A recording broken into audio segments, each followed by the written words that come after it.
आज हम जिस चीज़ को डिस्कस करेंगे वो हमारे पास है कि अगर कोई हम सेल आउट करते हैं या कोई चीज़ परचेज़ करते हैं तो हमें मालूम होना चाहिए कि हम किस बेस पे उसको सेल आउट करें और किस को देख के हम जो है वो उसको बाय करें।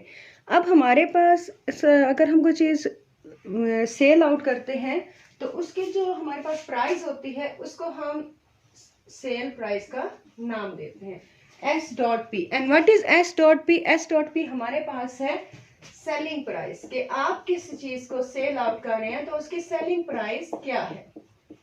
उसके बाद नेक्स्ट हम चीज देखते हैं कॉस्ट प्राइस। अब what is cost price? Cost price हमारे पास है कि आपने जो चीज ली या आपने जो चीज बनाई उस पे आपको कितना जो है वो आपने उसके ऊपर खर्चा किया है, तो आपका जितना उसके ऊपर खर्चा आता है वो आपके पास होता है कॉस्ट प्राइस। अब सेल प्राइस और कॉस्ट प्राइस को हम मद्देनजर रखते हैं और फिर हम देखते हैं कि हम अगर किसी चीज़ को सेल आउट करें तो क्या होता है। तो जो हमारे पास जैसे ये रीसेलर्स हैं, मैन्युफैक्चरर्स हैं, वो कभी भी अपना लॉस तो रखेंगे नहीं, तो वो क्या करते हैं कि वो अपनी कॉस्ट प्राइस और सेल प्राइस दोनों को ना ऐसा करते हैं कि उनको प्रॉफिट ही हो। तो हम जो है वो प्रॉफिट फाइंड आउट करने के लिए हम क्या करते हैं, प्रॉफिट कब हमें होता है, प्रॉफिट का मतलब क्या है? प्रॉफिट होता है हमारे पास मुनाफा। ये वो मुनाफा है जो हम या दुकानदार वगैरह या जितने रीसेलर्स हैं, मैन्युफैक्चरर्स हैं, वो बाय करते हैं जब उनको जो है वो कोई चीज सेल आउट करनी है। ठीक है, तो हमारे पास क्या है कि अगर हमारी सेलिंग प्राइस जो है वो हम ज़्यादा रख लेते हैं और कॉस्ट प्राइस के अकॉर्डिंगली उसको वो ज़्यादा है, तो फिर हमें इस सूरत में प्रॉफिट होता है। Like if sale price is greater than the cost price then we will get the profit. Suppose अगर हमने को है एक कार की वैल्यू है 5,50,000, उतने में हमने बाय किया और हम उसको सेल आउट करते हैं 6 लाख में, तो अब आप खुद देखोगे कि 5,50,000 is smaller than the 6 lakhs, तो 50,000 का दोनों में हमारे पास गैप आता है। तो 50,000 क्या है हमारे पास, वो हमारे पास एक प्रॉफिट आ जाता है कि अगर हम कोई सेल आउट करें कोई चीज़ तो हम अगर कॉस्ट प्राइस से ज़्यादा उसकी प्राइस रखेंगे तो हमें होगा प्रॉफिट। ठीक है, नेक्स्ट हमारे पास होता है कि कभी कभी होता है कि लोग मैन्युफैक्चरर्स हो गए या जो भी हो गए रीसेलर्स वगैरह या हम लोग भी, जब कोई चीज़ हमारे यूज में की नहीं रहती तो हम उसे कहते हैं कि हम उसको लो प्राइस पे भी सेल करते। तो हम जब सेल प्राइस जो है ये smaller than the cost price, तो फिर इस सूरत में हमें नुकसान उठाना पड़ता है कि हमें नुकसान हो जाता है। ठीक है, तो नुकसान जो है वो उसी सूरत में सिर्फ बर्दाश्त किया जाता है कि जब हमें उस चीज़ को निकालना हो, मतलब हमें लिए वो ज़रूरत नहीं है लेकिन आगे वो हमें फ़ायदा भी नहीं देगी और बाद में हमारे पास हमारे किसी काम की भी नहीं रहेगी, तो फिर टाइम से उस चीज़ को जो है ना वो बाय निकाल दिया जाता है। तो हम जो है वो उस सूरत में लॉस को फेस करते हैं। सपोज हम अगर इसे क्वेश्चंस की तरफ देखें कि हमारे पास है कि इफ द सेल प्राइस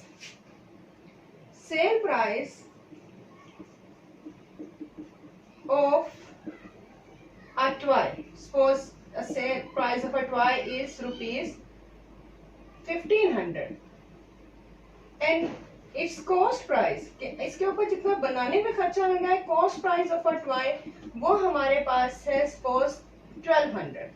तो आपको देखो कि सेल अगर 1,500 में हो रही है, 1,200 तो उसका बेसिक खर्चा है, तो इन दोनों का डिफरेंस जो है वो हमारे पास आता है प्रॉफिट की सूरत में, क्योंकि आपकी सेल आउट ज्यादा हो रही है। तो profit is equal to 1,500 minus 1,200, that will become ₹300, कि जो इसका प्रॉफिट है वो हमारे पास 300 आया है। हमें इसमें ज्यादा चीजें, हमने एक लो प्राइस वाली चीज ज्यादा प्राइस में सेल आउट की है, तो हमारे पास प्रॉफिट है और प्रॉफिट का फॉर्मूला हमारे पास बनता है sale price, profit is equal to sale price minus cost price. ठीक है, अब आपके पास नेक्स्ट आ जाता है कि व्हाट इज लॉस।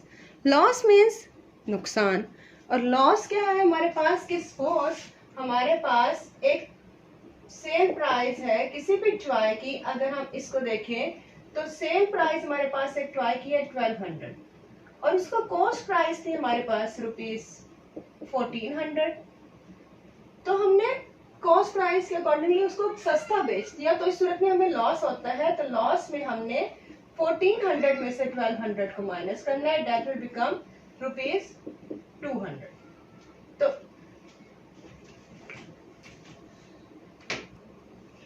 तो लॉस हमारे पास क्या है, loss is equal to cost price minus sale price. ठीक है, अब हम जो है वो सेल इनके प्रॉफिट लॉस के proper formulas, how to find their percentage, अब हम उनकी तरफ चलते हैं। अब आप इसमें देखिए हमारे पास है, ठीक है, अब मुझे होपफुली कि आपको ये समझ आ रहा होगा। अब इसके हम कुछ फार्मूलाज हैं वो मैं आपको मेंशन करवा देती हूँ कि फार्मूलाज क्या है हमारे पास, कि what is the formula for the profit. Profit is equal to sale price या सेलिंग प्राइस, भी इसे बोलते हैं, minus cost price, where sale price is greater than the cost price. Next one is what is loss. Loss means cost price is greater than the sale price. ठीक है, means sale price is smaller than the cost price. Next one you have to find out the percentage, profit percentage or the loss percentage. और percentage का हमें idea है, it will become out of 100. तो percentage हमेशा out of 100 ली जाती है और हमेशा प्रॉफिट और लॉस जो है कोई भी कंपनी, कोई भी इंसान अपनी जो उसकी कॉस्ट होती है उसके अकॉर्डिंगली अपना प्रॉफिट या लॉस जो है वो बनाता है। तो प्रॉफिट और प्रॉफिट और लॉस में जो है वो हमारी कॉस्ट प्राइस बहुत मैटर करती है कि हमने कितना उसमें से गेन करना है, तो हमें उसको मद्देनजर रखना पड़ेगा। तो प्रॉफिट परसेंटेज क्या होगी, profit divided by the cost price multiply with the 100, क्योंकि 100 जो है वो परसेंटेज के लिए यूज किया जाता है। सेमली लॉस परसेंटेज में become loss divided by cost price multiply by 100।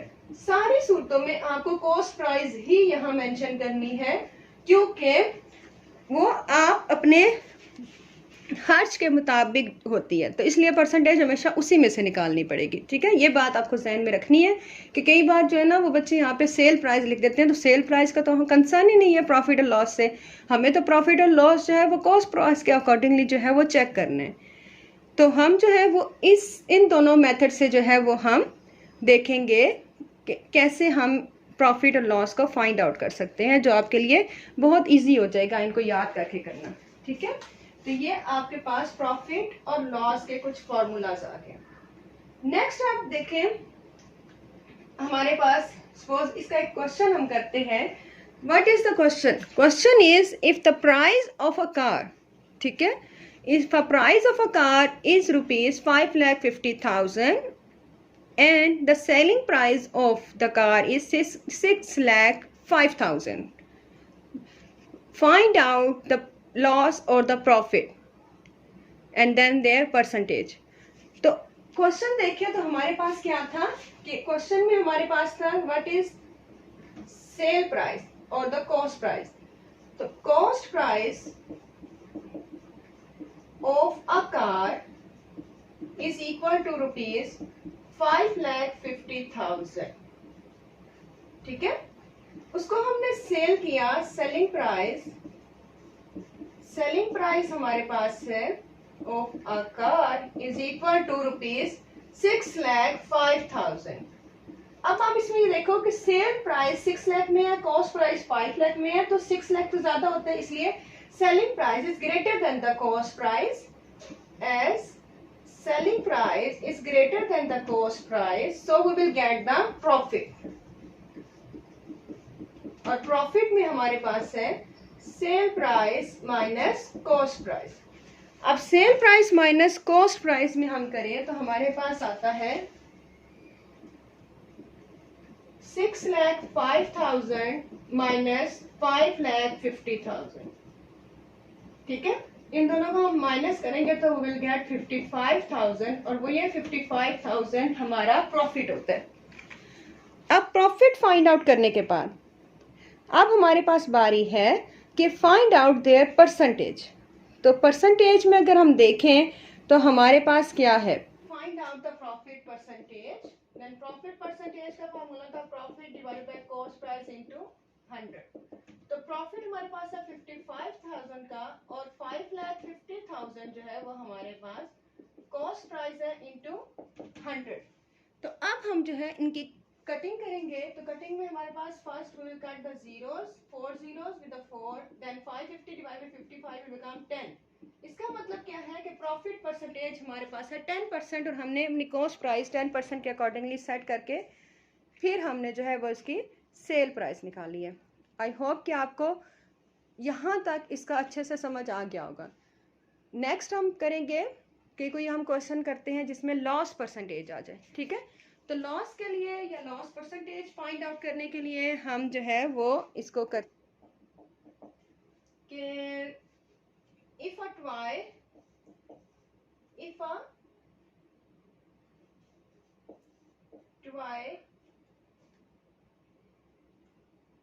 costs rupees 900 and its selling price is rupees 800, then find its loss। ठीक है, तो इसमें आप देखें तो हमारे पास क्या है, cost price of a toy is rupees 900 and sale price of a toy is rupees 800। यहां से हम देखें, now sale price is smaller than the cost price, then will face a loss. Loss is equal to cost price minus sale price, then 900 minus 800, then we will get 100 कि 100 rupees का हमें जो है वो नुकसान फेस करना पड़ा है। अब जो है वो हम लॉस परसेंटेज निकाल लें। तो लॉस परसेंटेज के लिए क्या होगा, loss divided by cost price into 100, then loss will become, loss is rupees 100 divided by cost price is 900 multiply by 100। ठीक है, अब हम इसको देखें तो जीरोस की हम कटिंग कर दें। ठीक है, तो 100 विद 9 हम इनको डिवाइड अगर करें तो हमारे पास क्या आएगा, 9 1 9। ठीक है, 9 1 9, then this will become 11 whole 1 by 9, क्योंकि ये पूरा डिवाइड नहीं होता, ये पॉइंट में हमारे पास 11.11 के अकॉर्डिंग नहीं चलता जाएगा, तो हमारे पास जो इसका लॉस है वो हमारे पास ये आ जाएगा। ठीक है, इस तरह के बहुत से क्वेश्चंस हैं हर बुक की एक्सरसाइज में और ये डेली लाइफ में भी काफ़ी यूज़ होते हैं। तो आप मुझे कमेंट्स में जो है वो क्वेश्चंस मेंशन कर दें, या अगर कोई इसके अलावा कुछ पूछना चाहते हैं तो फिर आप ज़रूर मुझे कमेंट्स में बताएं कि क्या आप पूछना चाहते हैं और मैं क्या इसमें इम्प्रूवमेंट आपको दिखाऊं, क्या शो करूं इसमें। ठीक है, आई होप कि आपको मेरे चैनल पे सब कुछ समझ आ जाता होगा। तो अगर समझ आता है तो आप इसको सब्सक्राइब ज़रूर कीजिएगा और लाइक भी। Thank you.